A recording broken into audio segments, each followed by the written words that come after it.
Hi, this is Stephanie. Now I'm going to talk about using buttons as embellishments on your scrapbooking page.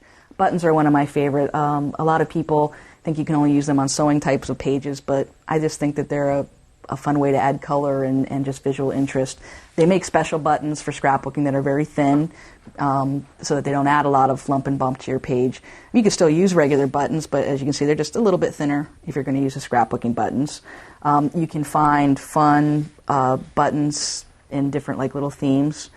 Also, sometimes a button will come with a little shank on the back, and you just need to get a wire cutter and just trim them right off. They snap right off. Another fun kind of button are clear buttons.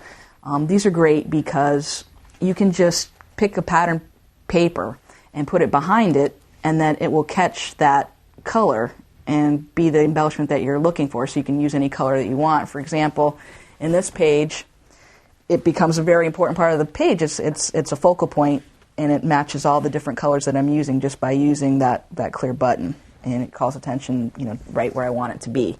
Like I said, buttons are just a good way to add color. I mean, I didn't have these colors in, but it brightens up the page. If I didn't have them, it wouldn't work as well, and I could just put them right on the page. You use glue dots, which are these.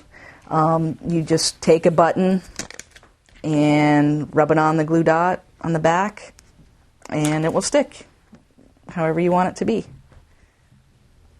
And that's basically buttons.